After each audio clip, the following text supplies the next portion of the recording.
आज अगर आप यूएस में H1B पर काम कर रहे हैं, अपार्टमेंट रेंट पर ले रखा है, साइड इनकम के बारे में सोच रहे हैं, ट्रैवल वीजा पर बिजनेस मीटिंग करने जा रहे हैं या इमिग्रेशन डिटेंशन का डर महसूस कर रहे हैं, तो इस समय बहुत ज्यादा अलर्ट रहने का है। Visa policy, court ruling, apartment subletting, B1 visa misuse, detention, bond hearing और नए वर्क परमिट रूल्स, ये सब मिलकर एक बड़ा पिक्चर बना रहे हैं। तो आज इस वीडियो में हम 6 अहम डेवलपमेंट्स को डिटेल में समझने वाले हैं। पहला, केवल 70 एम्प्लॉयर्स ने $1 लाख H1B फीस क्यों दी और सुप्रीम कोर्ट के टैरिफ रूलिंग का ट्रंप की वीजा पॉलिसी पर क्या असर पड़ेगा। दूसरा, नॉर्थ टेक्सास में एक H1B होल्डर पर इलीगल अपार्टमेंट सबलेटिंग का आरोप और हाउसिंग रूल्स क्या कहते हैं। तीसरा, B1 वीजा कंट्रोवर्सी, जिसमें एक पॉलिटिकल फंडिंग फैमिली पर वर्कर्स इंपोर्ट करने का आरोप लगा। चौथा, 1929 के बाद पहली बार यूएस माइग्रेशन ट्रेंड रिवर्स होने की खबर, ज्यादा लोग यूएस क्यों छोड़ रहे हैं। पांचवा, यूएस कोर्ट्स ने इंडियन डिटेनीज को बॉन्ड हियरिंग देने का आदेश क्यों दिया। और सिक्स्थ है, जॉर्जिया देश में 1 मार्च से फॉरेन वर्कर्स के लिए नया वर्क परमिट सिस्टम क्या है। तो चलिए फिर जल्दी से बुलेटिन को स्टार्ट करते हैं। हाय, मेरा नाम है वर्षा दुबे और आप मुझे देख रहे हैं NBT टेक एड पर। सबसे पहले बात करते हैं H1B प्रोग्राम और $1 लाख फीस कंट्रोवर्सी की। रिपोर्ट के मुताबिक केवल करीब 70 एम्प्लॉयर्स ने ही $1 लाख की स्पेशल H1B फी पे की। ये फीस उन एम्प्लॉयर्स पर लागू होती है जिनके वर्कफोर्स में हाई परसेंटेज H1B या L1 वीजा होल्डर्स होते हैं। यूएस लॉ के तहत अगर कंपनी में 50 से ज्यादा एम्प्लॉयज हैं और उनमें से 50% से ज्यादा H1B या L1 पर हैं, तो एडिशनल फीस लगती है। ट्रंप एडमिनिस्ट्रेशन ने पहले भी H1B प्रोग्राम को रेस्ट्रिक्ट करने की कोशिश की थी। अब सुप्रीम कोर्ट का टैरिफ रूलिंग, ट्रेड पावर और एग्जीक्यूटिव अथॉरिटी को लेकर डिस्कशन बढ़ रहा है। अगर कोर्ट एग्जीक्यूटिव पावर्स को लिमिट करता है तो फ्यूचर में वीजा पॉलिसी पर भी इनडायरेक्ट असर हो सकता है, क्योंकि कई इमिग्रेशन रूल्स एग्जीक्यूटिव एक्शन से लाए जाते हैं। इंडियन IT कंपनीज जो यूएस में आउटसोर्सिंग मॉडल पर डिपेंड करती हैं, उनके लिए सिग्नल है कि high dependency on H1B scrutiny बढ़ा सकती है। एम्प्लॉयर्स को कंप्लायंस मजबूत रखना होगा। रूल्स क्या कहते हैं? H1B पिटिशन फाइल करते समय एम्प्लॉयर को लेबर कंडीशन एप्लीकेशन यानी कि LCA अप्रूव करानी होती है। Additional fee structure immigration and nationality act के सेक्शन 214 सब क्लॉज C के तहत डिफाइंड है। फ्रॉड प्रिवेंशन फी, ACWIA फी और प्रीमियम प्रोसेसिंग फी अलग अलग कैटेगरीज में लगती हैं। इंडियन प्रोफेशनल्स को ये समझना चाहिए कि अगर employer high H1B dependency category में आता है तो फ्यूचर सिक्योरिटी जो है आपको सही रखनी पड़ेगी, स्क्रूटिनी उस पर बढ़ सकती है। जॉब ज्वाइन करने से पहले एम्प्लॉयर कंप्लायंस रिकॉर्ड चेक करना प्रैक्टिकल स्टेप हो सकता है। अब नॉर्थ टेक्सास के केस पर आते हैं। एक वीडियो में कार्लोस टर्शियस नाम के एक व्यक्ति ने H1B वीजा होल्डर पर इलीगल अपार्टमेंट सबलेटिंग का आरोप लगाया। सबलेटिंग का मतलब कि ही अपने अपार्टमेंट लीज पर लिया और बिना लैंडलॉर्ड की परमिशन किसी और को रेंट पर दे दिया। यूएस में लीज अग्रीमेंट लीगल कॉन्ट्रैक्ट होता है। ज्यादातर लीज में क्लियर क्लॉज होता है कि सबलेटिंग अलाउड है या नहीं। अगर विदाउट परमिशन सबलेट किया गया तो इविक्शन नोटिस मिल सकता है। H1B होल्डर्स के लिए हाउसिंग स्टेबिलिटी बहुत इंपॉर्टेंट है। इविक्शन रिकॉर्ड क्रेडिट स्कोर खराब कर सकता है और बैकग्राउंड चेक में दिख सकता है। Immigration law directly housing violation को वीजा कैंसिल करने का रीजन नहीं बनाता, लेकिन अगर फ्रॉड या मिसरिप्रेजेंटेशन जुड़ा हो तो प्रॉब्लम हो सकती है। रूल्स क्या कहते हैं? तो देखिए, लीज एग्रीमेंट स्टेट लॉ के तहत एनफोर्स होता है। टेनेंट को लैंडलॉर्ड की रिटन कंसेंट लेनी होती है अगर सबलेट करना हो। इंडियन कम्युनिटी के लिए लेसन एकदम सिंपल है। लीज साइन करने से पहले क्लॉज पढ़ें।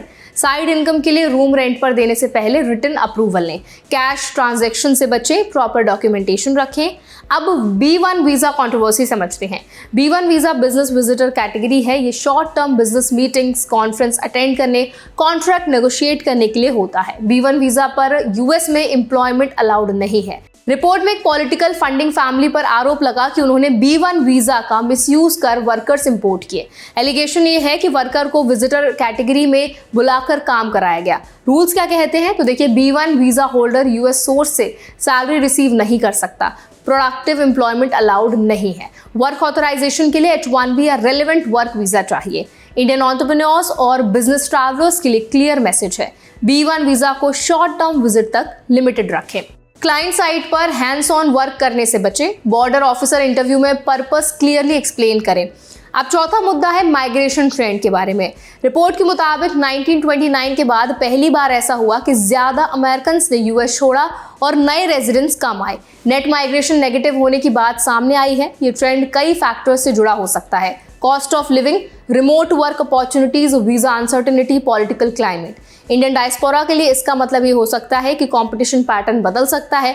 अगर इमिग्रेशन इनटेक कम होता है तो ग्रीन कार्ड बैकलॉग स्लो हो सकता है या पॉलिसी एडजस्ट हो सकती है, लेकिन रूल्स अभी भी सेम है। Employment based green card categories EB1, EB2, EB3 quota based है। पर कंट्री कैप इंडिया के लिए वेट टाइम बढ़ाता है। अब डिटेंशन इशू पर आते हैं। यूएस कोर्ट्स ने ऑर्डर दिया है कि इंडियन डिटेनीज को बॉन्ड हियरिंग दी जाए और अनजस्टिफाइड डिटेंशन में रिलीज का मौका मिले। इमिग्रेशन डिटेंशन तब होता है जब व्यक्ति रिमूवल प्रोसीडिंग्स में हो या स्टेटस वायलेशन का आरोप हो। बॉन्ड हियरिंग में इमिग्रेशन जज डिसाइड करता है कि व्यक्ति कम्युनिटी रिस्क है या फ्लाइट रिस्क। अगर नहीं तो बॉन्ड अमाउंट तय कर रिलीज किया जा सकता है।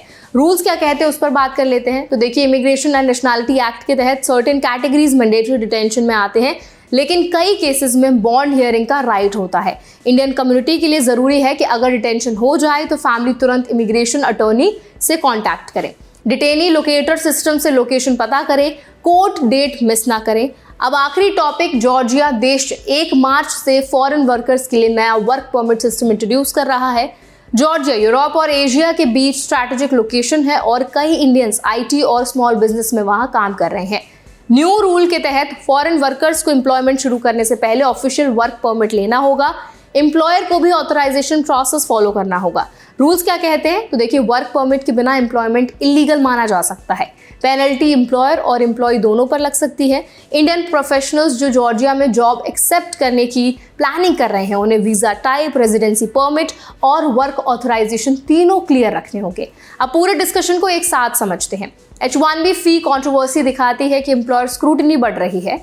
अपार्टमेंट सबलेटिंग केस बताता है कि लोकल हाउसिंग लॉ इग्नोर नहीं किए जा सकते। B1 visa misuse controversy warning देती है कि विजिटर वीजा पर काम करना रिस्की है। Migration trend change long term policy shift का संकेत दे सकता है। Court bond hearing order rights awareness की इंपॉर्टेंस दिखाता है। Georgia work permit rule global compliance की जरूरत बताता है। तो आई होप जितने भी अपडेट्स आज हमने आपके साथ इस वीडियो में शेयर किए हैं, इस बुलेटिन में शेयर किए हैं, वो आपको काफ़ी हेल्पफुल लगे होंगे। अब इन सारे अपडेट्स पर आप क्या राय रखते हैं, आपका क्या ओपिनियन है, कमेंट्स के जरिए हमारे साथ ज़रूर शेयर करें। और अगर आप चाहते हैं कि हर दिन हम आपके लिए ऐसा ही एक बुलेटिन लेकर आएँ तो वो भी आप हमें कॉमेंट्स में ज़रूर बताएं। ऐसे और भी बुलेटिन्स के लिए, वीडियोज़ के लिए, अपडेट्स के लिए, इन्फॉर्मेशन के लिए हमारे चैनल NBT Tech Ed को भी ज़रूर सब्सक्राइब करें।